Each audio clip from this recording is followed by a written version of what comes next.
Hi, welcome to Numbers Made Incredibly Easy.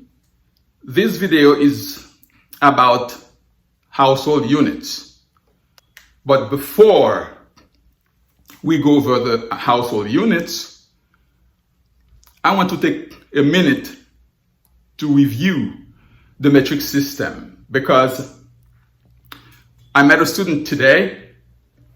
She told me that she watched the video, she really loved them.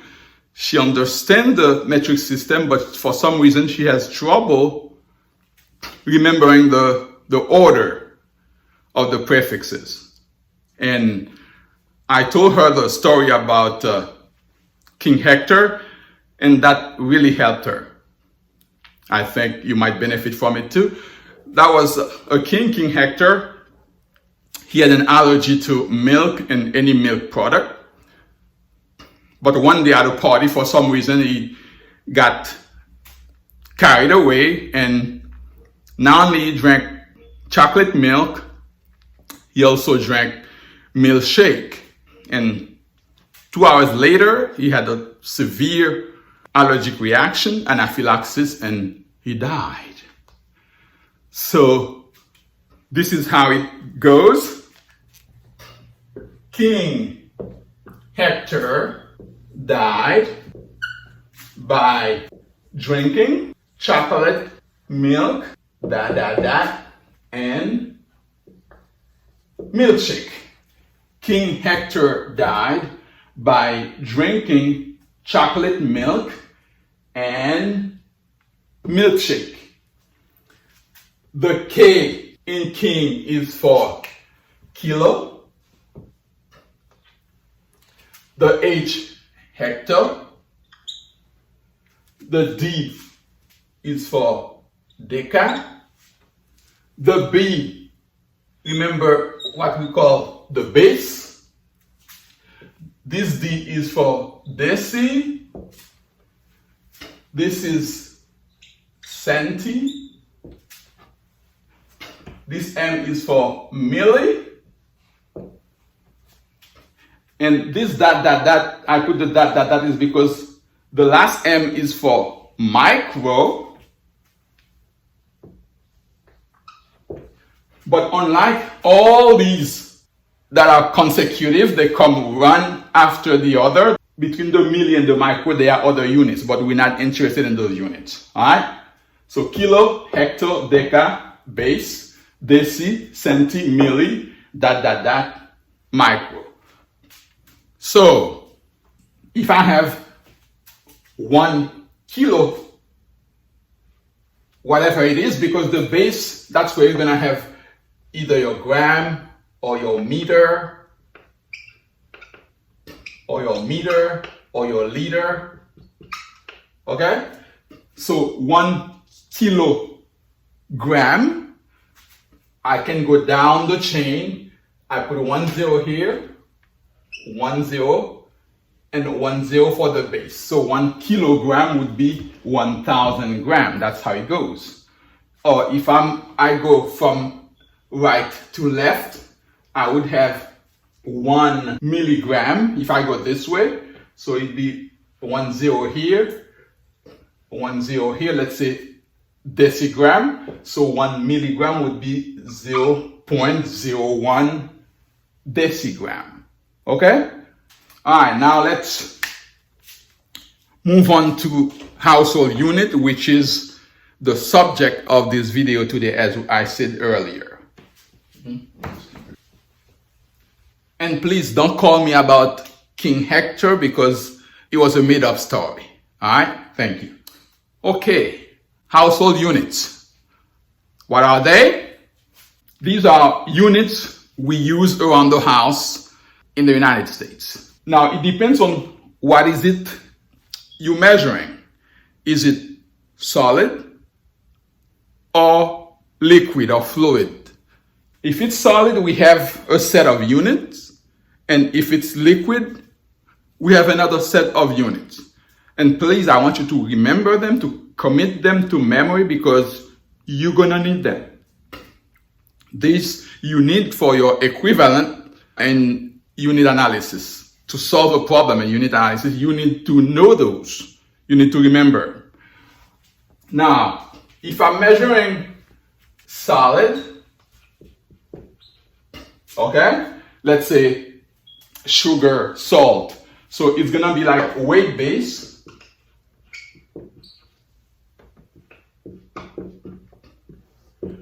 Weight base. So the main unit is the pound,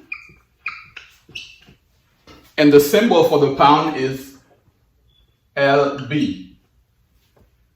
And if you want to know, if you're curious about the LB, it comes from libra pondo in Latin. Libra pondo, libra is a scale, and pondo is the pound part of it. So we keep the symbol LB from libra and the pound from pondo.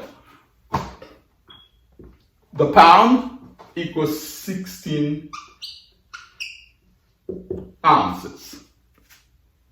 1 pound is 16 ounces. We also have 1 kilogram, which is 2.2 pounds. Okay, this is another, remember I told you to memorize that.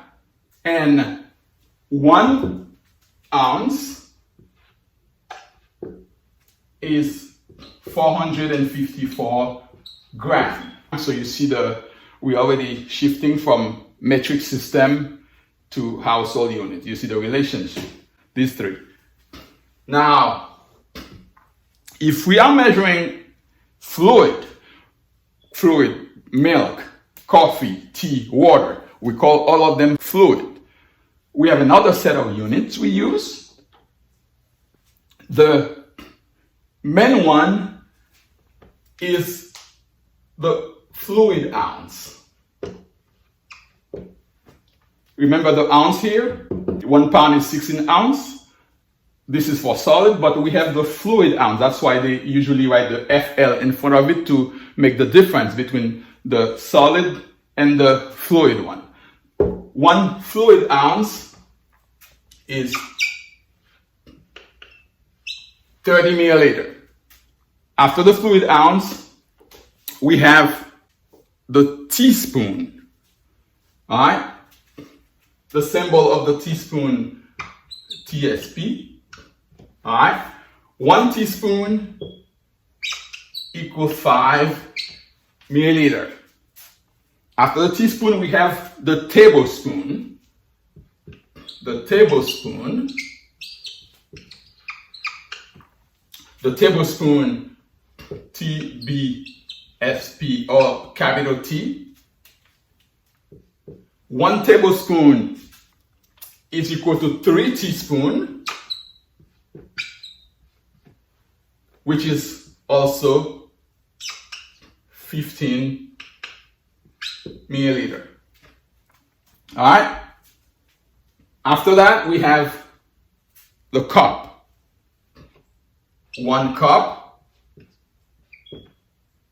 equal 8 ounces, 8 fluid ounces. All right. 1 cup equal 8 fluid ounces. And after the cup, we have like 3 more units. We have the pint, we have the quart, we have the gallon. All of these are very important. So if you can remember all of them, that would be very good. But whatever you can remember, make sure you commit that, as I said, to memory. Now, to make that stick, the relationship between pint, quart, gallon, and everything, I'm going to introduce a visual aid that I found on Pinterest, and I found it very, very interesting, and it can help you remember. That's why I'm going to introduce this visual aid that kind of stress the relationship between all these different units. Okay, here's the visual aid. You can see how we have the relationship between the units. The big G is the gallon. The gallon holds 1, 2, 3, 4 quarts. Each quart holds 1, 2 pints, you see? And each pint holds 1, 2 cups. So we have the gallon holds 4 quarts or 8 pints or 16 cups. The quart holds 2 pints or 4 cups. The pint holds 2 cups or 16 ounces. And the cup itself holds 8 ounces. So this will help you remember the equivalents because you're gonna need them a lot to deal with the unit analysis problems. All right, now that you know all the units in the household system, let's get to the problems. Problem number 1. How many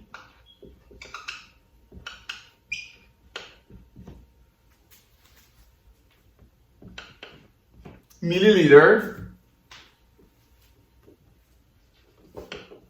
are in 2 pints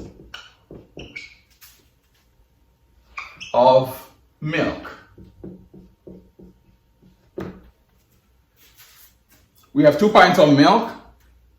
How many milliliter is that? Here's my grid. My unit analysis grid.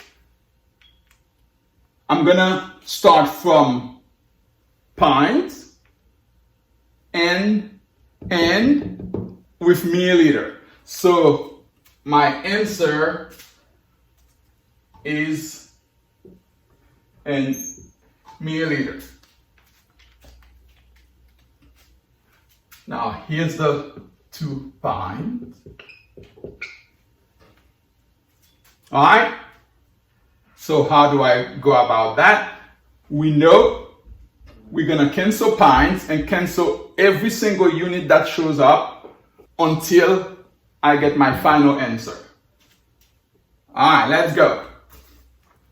So what relationship do I know between, let's say, pint and cup?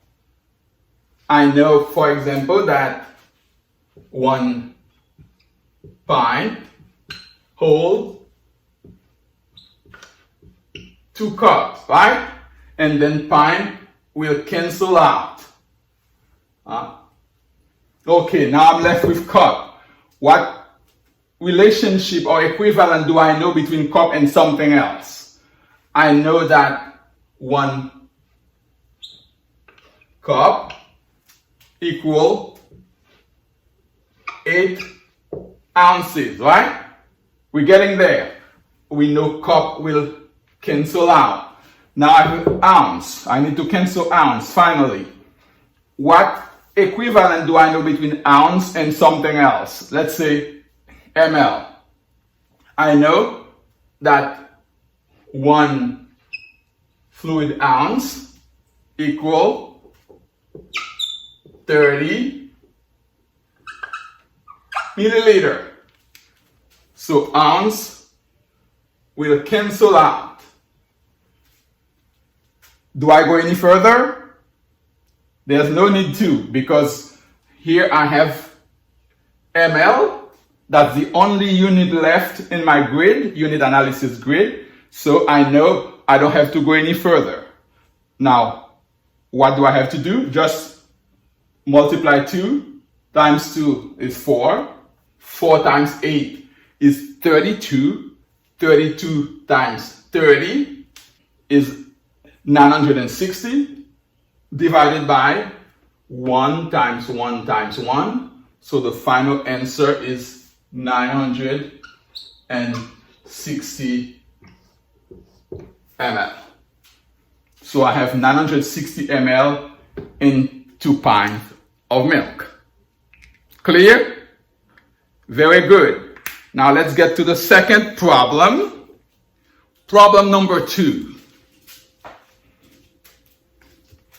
Alicia's newborn girl weighs 9 pounds, 12 ounces. What's the baby's weight in kilogram?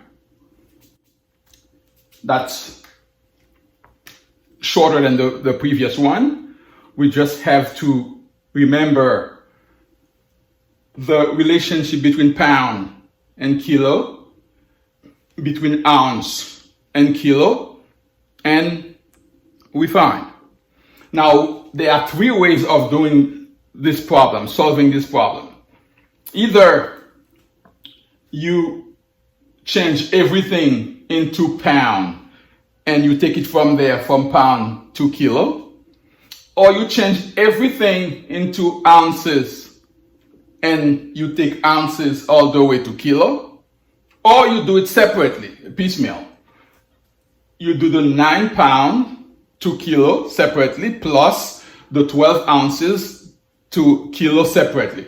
I think that's the shortest method, and that's what we're gonna do. So we're gonna do 9 pound into kilo, and then 12 ounces into kilo, and then we add them.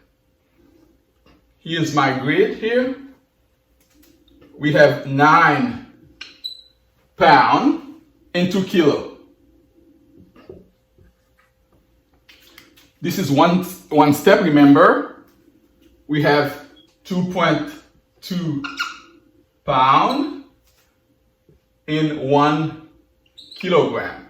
If you don't remember, or if you don't know, you don't understand why we write this ratio, I refer you to the introductory unit analysis video.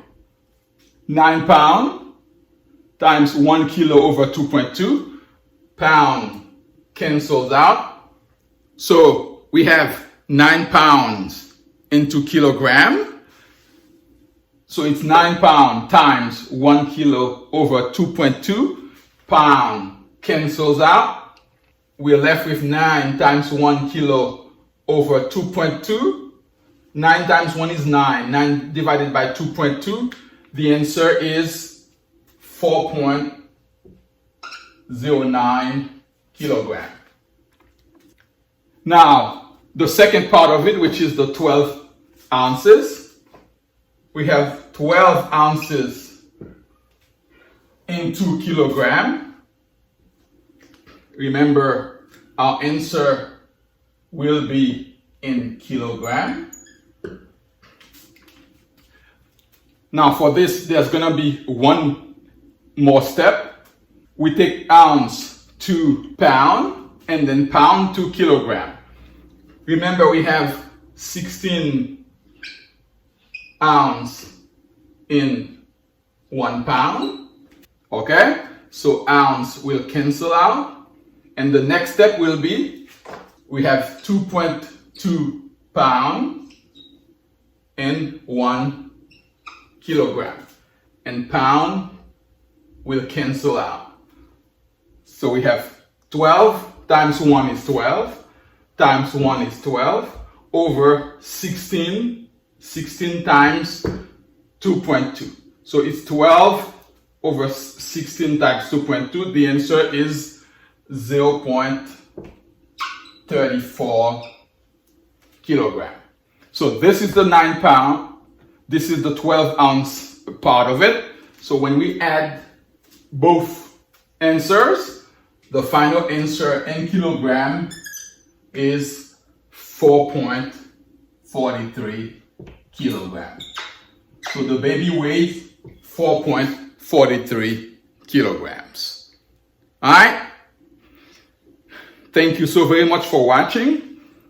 I hope you liked the video. If you did, please give me a thumb up, like the video. And number 2, subscribe to the channel if you haven't done so.